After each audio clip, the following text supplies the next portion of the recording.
yaitu pembentukan gas beracun dan gas rumah kaca. Plastik dapat melepaskan hidrogen klorida atau HCl yang bersifat korosif dan dapat menyebabkan hujan asap.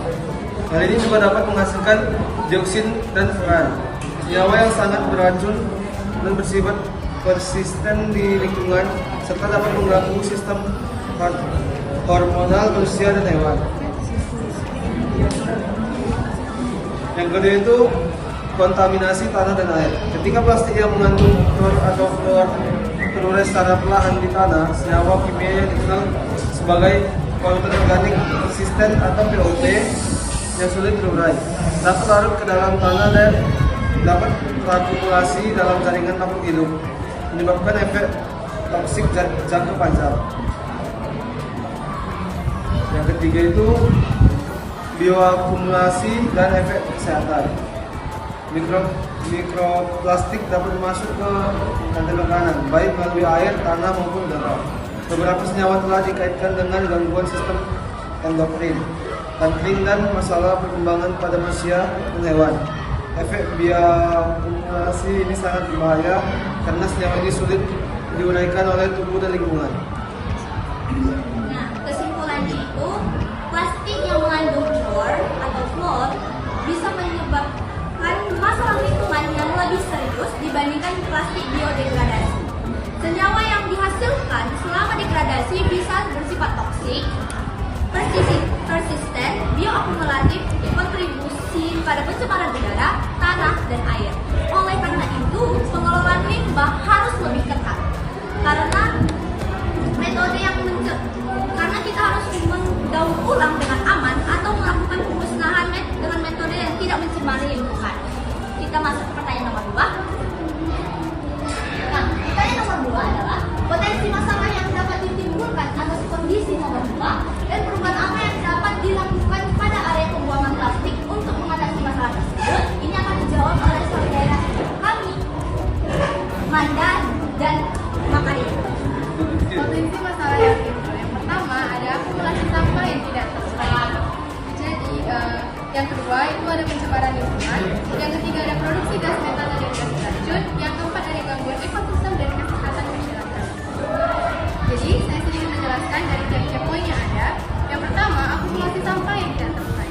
Maksudnya di sini adalah plastik yang tidak terurai itu akan terus menumpuk sehingga memperbesar volume tempat pembuangan sampah atau TPA dan memperpendek umur operasionalnya. Yang kedua, pencemaran lingkungan. Plastik yang tertimbun dapat pecah menjadi mikroplastik akibat tekanan dan pergerakan tanah, sehingga dapat mencemari tanah juga air. Selanjutnya yang ketiga, produksi gas metana dan gas beracun. Dalam TPA ada kondisi anaerob, di mana minim oksigen, jadi bisa menyebabkan pembentukan gas metana atau CH4 dari sampah organik tadi.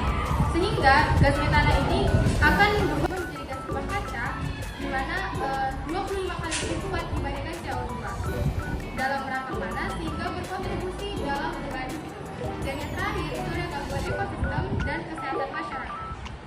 Sampah plastik yang tidak terkelola dengan baik bisa menjadi sarang penyakit, menarik hewan liar serta menyebabkan pencemaran udara jika dibakar tanpa pengelolaan yang benar.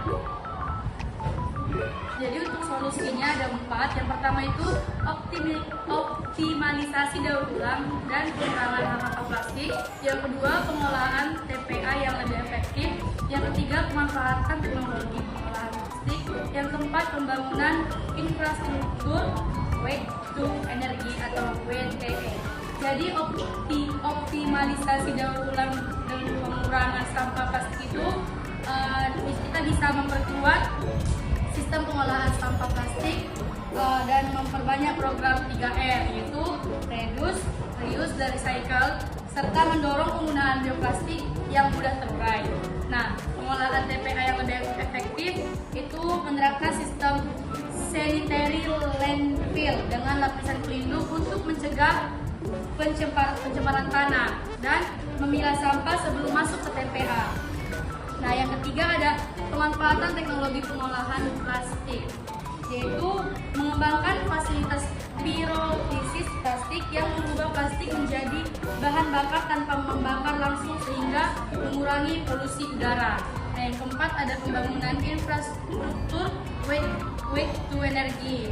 Nah, ini mengubah sampah plastik menjadi sumber energi dengan metode insinerasi ramah lingkungan yang dilengkapi dengan sistem penyaring gas beracun dan menerapkan pengolahan gas metana dan dari TPA untuk dijadikan sumber energi listrik atau bahan bakar. Nah, kesimpulan dari jawaban nomor 2 itu kalau plastik hanya tertimbun tanpa pengelolaan yang baik, masalah lingkungan akan semakin parah karena akumulasi sampah, pencemaran tanah dan air, serta pelepasan gas rumah kaca.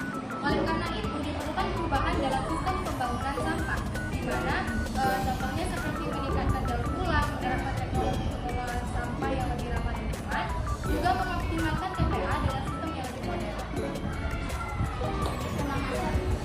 Terima kasih saudari ya. Jadi kita akan masuk ke pertanyaan 3, di mana materi Devi dan Buki dipaparkan. Jadi bagaimana cara menggunakan kembali sampah plastik jadi barang yang berguna, mendaur ulangnya secara sederhana, dan cara melakukan tindakan nyata. Kami akan Yang pertama itu reduce atau mengurangi. Tujuan utama dari reduce adalah meminimalkan penggunaan plastik sejak awal agar sampah yang dihasilkan berkurang. Beberapa tindakan nyata yang bisa dilakukan itu mengurangi produk sekali pakai dan gerakan kantong plastik. Yang kedua itu reuse atau menggunakan ulang. Menggunakan barang atau bahan yang sudah tidak terpakai lagi tanpa mengubah bentuknya untuk tujuan yang sama atau berbeda. Terus yang terakhir itu adalah recycle atau mendaur ulang, yaitu mengolah kembali barang atau bahan bekas menjadi produk baru dengan proses pembuatan ulang sehingga bisa digunakan kembali dalam bentuk lain. Seperti contoh yang ada di PT kami ada. Terima kasih saudari Devi dan saudara Buki.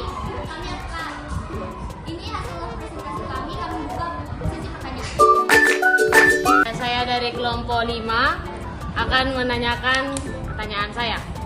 Jadi yang nomor 3 itu kan soalnya itu teman-teman ada di bagian 2 kita juga disuruh untuk berdiskusi dengan kawan sekelompok. Apa langkah yang lebih baik untuk mengurangi sampah plastik ini? Terima kasih. Dan kami untuk memberikan kami waktu untuk berdiskusi. Untuk para audiens yang sudah membiarkan kami untuk berdiskusi sebentar, kami akan menjawab pertanyaan dari saudari Clara. Oke, terima kasih moderator atas kesempatannya. Saya Mamaria ingin menjawab pertanyaan dari saudari Clara. Jadi sebelumnya kami minta maaf karena kami gak nyampaikan hasil diskusi kami mengenai cara kami untuk mengurangi sampah plastik, tapi kami izin memaparkan pada saudari Clara. Jadi kalau menurut kami dari hasil diskusi kami, kira-kira apa sih yang bakal kami lakuin untuk mengurangi sampah plastik? Yang pertama yang paling mudah dilakuin itu mengurangi penggunaan plastik sekali pakai. Jadi kami berdiskusi bahwa kalau kita menggunakan tote bag yang bisa dipakai berulang kali itu bisa membantu mengurangi polusi sampah di sekitar kita. Juga dengan bawa botol air minum sendiri, terus juga pakai produk-produk yang bisa digunakan berkali-kali. Selain itu juga kita juga pernah beberapa kali melakukan daur ulang plastik atau daur ulang sampah lainnya. Setelah itu menghindari